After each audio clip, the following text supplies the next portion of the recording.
Kiranya ada sekitar 10 nama ya yang dianugerahi langsung oleh Presiden Prabowo Subianto tepat pada Hari Pahlawan 10 November 2025. Pas banget ya, 10 nama pas 10 November.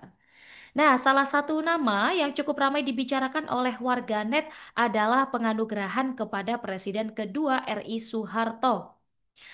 Dari salah satu partai politik Indonesia, PDIP, kabarnya menerima gelar pahlawan bagi Presiden keempat RI, Abdurrahman Wahid atau Gus Dur, dan aktivis Serikat Buruh Independen, Marsinah, kecuali kepada Presiden kedua RI Soeharto. Politikus PDIP Guntur Romli mengatakan partainya menolak gelar pahlawan pada Soeharto. Pasalnya, menurut Guntur, pemberian gelar pahlawan bagi Soeharto ini sama saja dengan pengkhianatan terhadap reformasi 98. Guntur menyebut seharusnya negara atau pemerintah ini menagih kepada Soeharto dan juga ahli warisnya terkait ganti rugi triliunan sebagaimana putusan pengadilan yang sudah berkekuatan hukum tetap. Bukan malah memberikan gelar pahlawan dan tunjangan tahunan, belum lagi terkait proses pengadilan HAM berat. Guntur lantas mengungkit dosa era Soeharto bukan saja korupsi, kolusi, dan nepotisme, tetapi ada banyak hal yang menjadi ganjalan Soeharto yang seharusnya tidak diberi gelar pahlawan nasional. Soal tanggapan dari PDIP ini dikritisilah oleh salah seorang pengamat Tribunars. Direktur Eksekutif Skala Data Indonesia, Arif Nurul Imam, menilai penolakan yang disuarakan oleh PDIP ini adalah hal yang wajar. Pasalnya, dahulu partai politik berlambang banteng ini merupakan lawan dari pemerintahan Soeharto. Nah, hal ini disampaikan oleh Arif dalam acara On Focus yang tayang juga di YouTube Tribun News Tribuners pada Selasa 11 November. Dan ia menyebut bahwa sikap PDIP ini wajar karena PDIP merupakan partai politik yang menjadi lawan dari Orde Baru. Dan ketika Orde Baru sempat dikuyo-kuyo dan kemudian akhirnya tumbang juga. Arif menyebut bahwa pemberian gelar pahlawan nasional berarti membenarkan kebijakan Soeharto pada saat era Orde Baru, sehingga penolakan PDIP ini merupakan langkah yang sesuai dengan ideologi partai. Nah, gimana kalau menurut Tribuners? Belum selesai ya, kita menyimak seputar pemberian gelar ke Soeharto, masih berkaitan juga nih dengan PDIP. Politisi Partai Demokrasi Indonesia Perjuangan, Ripka Ciptaning, kabarnya dilaporkan oleh Aliansi Rakyat Anti Hoax atau disingkat ARAH ke Badan Reserse Kriminal atau Bareskrim Polri pada Rabu hari ini, Tribuners. Jadi laporan itu terkait dengan pernyataan ujaran kebencian pemberian gelar pahlawan almarhum Presiden kedua RI Soeharto. Pelapor membawa sejumlah bukti dari media atas pernyataan terlapor yang dinilai menyesatkan. Tak cuma itu, Tribuners, Iqbal selaku koordinator ARAH ini menilai pernyataan Ripka mengandung ujaran kebencian serta penyebaran berita bohong. Menurut Iqbal, pernyataan ini tidak berdasar sebab tidak terdapat putusan pengadilan yang menyatakan Soeharto melakukan pembunuhan terhadap jutaan rakyat. Pihak pelapor melaporkan kasus ini ke Direktorat Tindak Pidana Siber Bareskrim Polri dengan dugaan pelanggaran pasal 28 Jungto, pasal 45 UU nomor 11 tahun 2008 tentang informasi dan transaksi elektronik atau UU ITE. Adapun laporan ini tidak mengatasnamakan nama keluarga Cendana, namun inisiatif pelapor untuk menjaga ruang publik dari penyebaran informasi tidak benar. Wah, kira-kira bagaimana ya respons dari PDIP dan juga pihak terkait? Nah, ini politikus PDIP Muhammad Guntur Romli buka suara tentang pelaporan rekannya di partai, yakni Ripka Ciptaning, kepada Bareskrim Polri setelah menyebut Presiden RI kedua Soeharto sebagai pembunuh jutaan rakyat. Guntur menganggap alasan pelaporan terhadap Ripka ini mengada-ada Tribuners. Pasalnya dia menilai apa yang disampaikan oleh Ripka ini berdasarkan fakta yang ditemukan oleh tim pencari fakta dari Komnas HAM. Guntur lantas mengutip salah satu buku yang menyebutkan bahwa korban pembantaian pada tahun 1965 hingga 1966 mencapai 3 juta orang. Adapun data ini berasal dari pernyataan Komandan Pasukan Resimen Para Komando Angkatan Darat Sarwo Edi Wibowo. Selanjutnya, Guntur juga mengutip temuan dari tim pencari fakta Komnas HAM yang menyebutkan pihak bertanggung jawab dalam pembantaian tahun 1965 hingga 1966 adalah Soeharto.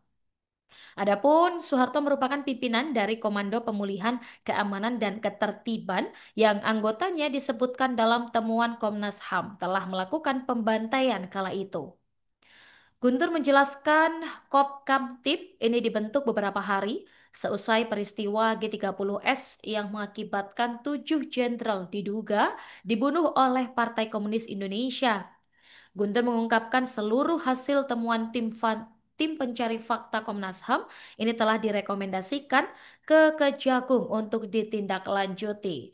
Di sisi lain, Tribuners Ripka Ciptaning ini dengan tenang menanggapi laporan ini dan ia bakal menghadapinya dan justru mengucapkan terima kasihnya atas laporan yang dilayangkan. Tribuners, kabarnya Ya bang. Rupiah Kehadirannya di sini untuk laporan apa? Ya baik, kami di sini itu dari Aliansi Rakyat Anti Hoax ya.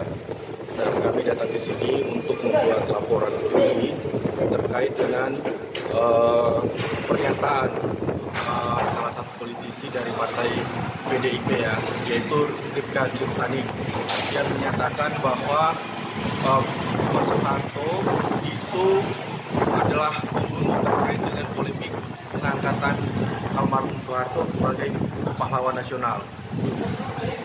Ripka Ciptaning menyatakan bahwa Soeharto itu adalah pembunuh jutaan rakyat. Nah, yang jadi pertanyaannya adalah kalau betul almarhum Soeharto itu adalah pembunuh jutaan rakyat, yang jadi pertanyaan adalah dia membunuh di mana, ya kan? Apakah ada putusan hukum atau putusan pengadilan yang menetapkan bahwa almarhum Presiden Soeharto itu melakukan pembunuhan terhadap jutaan masyarakat itu? Nah, ini kan informasi seperti ini yang memang lebih menjurus pada ujaran kebencian dan berita bohong ya. Karena apa? Karena sampai hari ini itu tidak ditemukan adanya putusan terkait yang menyatakan bahwa almarhum Soeharto itu melakukan pembunuhan jutaan rakyat. Nah, tentu ini juga pernyataan seperti ini kalau dibiarkan itu akan menyesatkan informasi publik tentunya. Mungkin itu. Tadi disebut bahwa Kacitan itu mengatakan membunuh ratusan juta orang. Bisa dijelaskan nggak mengatakan itu di mana dan kapan? Itu di tanggal 28 Oktober ya. Lokasinya di mana? Di apa? Itu kami temukan video itu ada beberapa media elektronik ya, salah satunya Kompas, terus kemudian beredar di TikTok. Berarti itu menjadi alat bukti juga gitu? Iya betul. Selain video, bukti yang berarti yang dibawa? Untuk sementara itu video. Artinya dilaporkan ke mana bang, ini ke cyber Ya, terkait itu. Pasal-pasalnya bang dilaporkan? Pasal 28 junto pasal 45 ya. Bang, laporannya terkait yang pembunuhan jutaan orang itu Pernyataannya. Iya, pernyataannya itu. Karena kan kalau dia menyatakan bahwa membunuh jutaan rakyat, ya kan tentu itu ada buktinya. Nah, bukti di sini bukan berbicara apa ya, karena kan berbicara terkait membunuh jutaan orang berarti harus ada suatu putusan pengadilan. Kan kita kembali lagi ke presumption innocence, asas praduga tak bersalah, dan harusnya bahwa setiap orang yang tidak pernah dijatuhi putusan pengadilan maka itu tidak bisa dikatakan dituduh, ya kan, itu melakukan suatu perbuatan. Nah, sampai hari ini kan belum ada satu putusan yang menyatakan itu, ya kan. Itu. Jadi ini abang mewakili dari keluarga? Kami dari Aliansi Rakyat Anti Hoax. Gitu. Harapannya laporannya di apa yang sama Baris Krim? Itu dapat ditindaklanjuti ya. Jadi tentu dengan hal seperti ini kalau dibiarkan terus kan masyarakat pada umumnya akan menerima pemberitaan yang tidak fair atau bersambung ya. Kita menginginkan setiap informasi yang keluar baik dari tokoh publik atau tokoh politik itu harus pernyataan yang memang betul-betul bukan berdasarkan kebohongan atau tidak memiliki dasar ya. Itu ini. Download Tribun X sekarang, menghadirkan lokal menjadi Indonesia.